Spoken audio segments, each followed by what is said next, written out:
everybody, Mike Giardina, introducing the workout of the day for Tuesday, May 17th, 2022.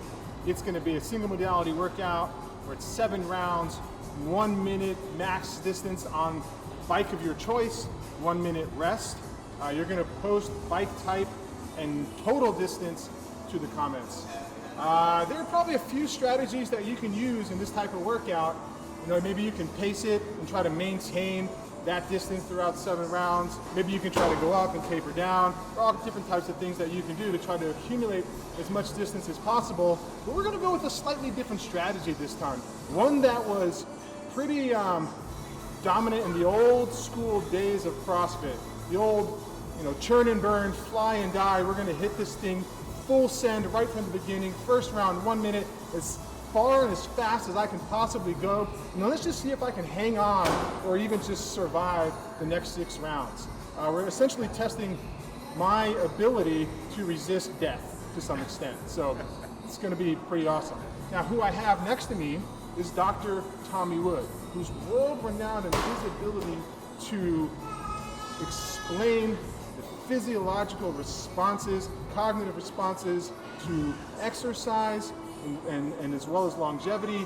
And what he's going to be doing here is essentially breaking down the physiological response while you guys watch me suffer through this workout. So Mike has chosen the old school, go out hard, just hang on method. After the first minute, he's going to be blowing pretty hard. I reckon by the 3rd or 4th round, he's just going to have to work as hard as he can just to stay sat on the bike and keep those arms and legs moving. He's going to be breathing incredibly hard, trying to blow off all the acid. He's going to have a huge amount of lactate building up. And with all of that, his brain's going to start shutting down, actually. And he's probably not even going to be able to think straight. You're not going to get many good words out of him while he does that. And by the 7th round, I'm not even sure he's still going to be on the bike. And I think we're all really looking forward to seeing what happens. I'm currently at 117 beats per minute. So I cannot even get my heart rate to drop below 115. So yeah, slightly nervous. Well-trained athletes, their body will, in anticipation of the work, get the heart rate up because you're going to need to be able to get it working as soon as you can when you go. So I think part of it is like stress because he knows what's about to happen, but also, he's in pretty good shape and his body is getting ready for what he's about to do.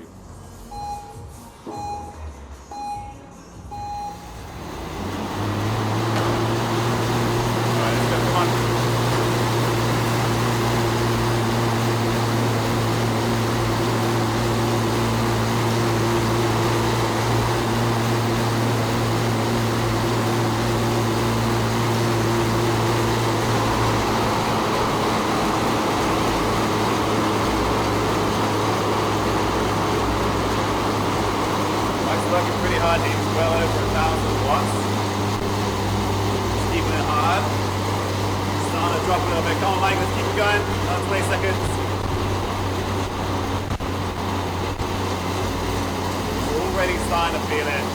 His muscles are already starting to not want to contract as well as they can.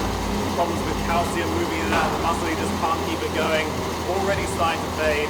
Already feeling that acid starting to build up in his muscles. That's starting to feel that his brain's starting to tell him to stop just in time. So if he keeps moving, he can start to flush out some of the stuff that's building up. Try and get a little bit more oxygen, blood flowing back into those muscles. He's also just going to feel better when he starts again. So that's probably the main thing he can do. And he's got 2 seconds left before he's going to go again. Come on.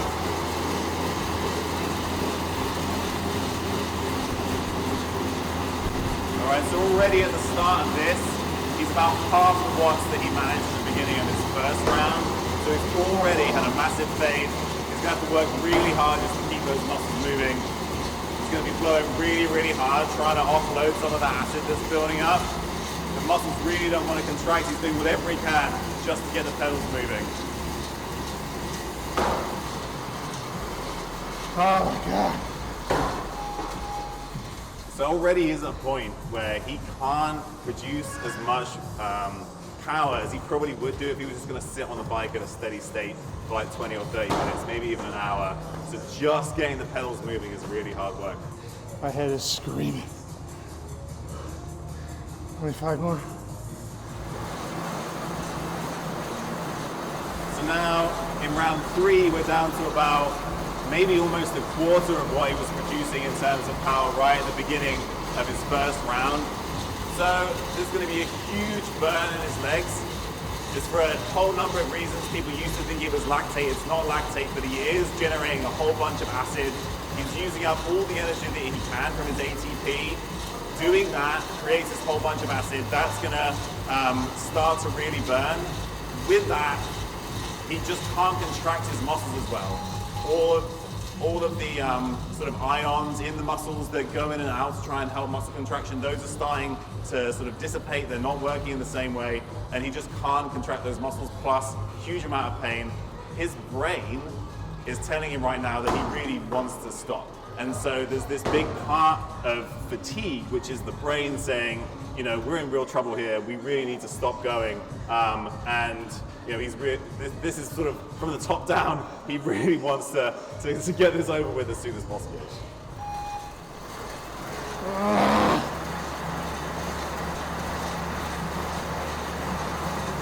We're actually about halfway through now. He's halfway through the 4th round. So he's still got about 15 seconds left, and 3 more rounds to go. He's managed to keep a pretty decent same power output these last round or so, but as you know, the fatigue accumulates, it's still starting to drop down, and these last 3 rounds are going to be really, really hard work. Fatigue is part mental, is part physical. Our brain is there to really protect us from bad stuff happening, and if we know that's going to happen, it's like a survival instinct. And his brain is hearing from his muscles both all the acid, lactate that's being released, as well as from the neurons going from the muscles up to the brain are saying, you know, we're in trouble now, we've used up all our energy, we're in a lot of pain, and so this is going to be telling him that he really should stop, because you know there's a danger from not having any energy, and he's really running out of it.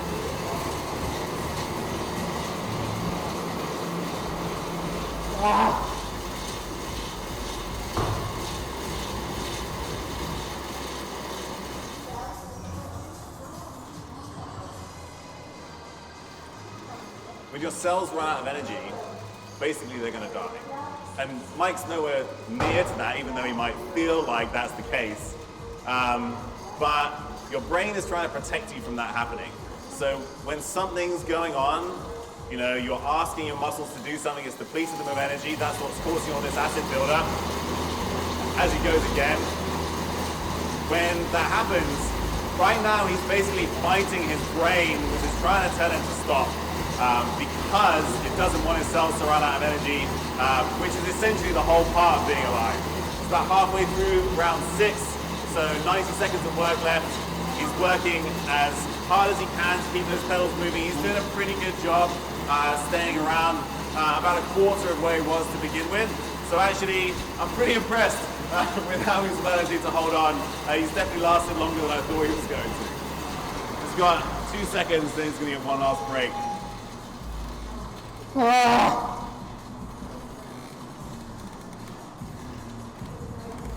You can hit a workout as hard as you can right from the beginning. Mike has shown us it's possible. He's definitely going to complete this workout. I think that his total performance is probably going to suffer from his strategy, but he's doing a really good job of showing us how resilient the body and the brain are. And you know, we can usually do things that are maybe much harder than we think we can, and Mike is really a good testament to how that's possible. He's got about 40 seconds of work left in the last set, in the last round, and he's actually looking pretty good.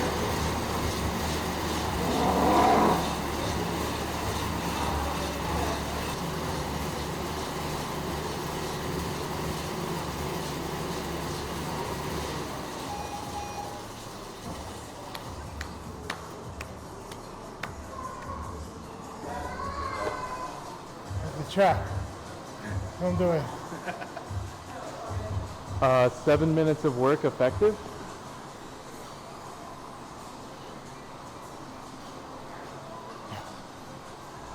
I think Mike has shown us this is perfect scientific evidence that this is not the way to do this workout. Certainly possible, did a great job doing it, but probably a pacing strategy is going to get you a little bit further in terms of total distance. There's actually a huge number of benefits of doing stuff that's really, really hard, just like as hard as you can, maybe even harder than you thought you could do. One is the actual benefits of all that lactate that Mike is producing, of which there are many. You get stimulus of these adaptations that will then allow him to perform a bit better in the future. Lactate is really good for supporting the brain and cognitive function.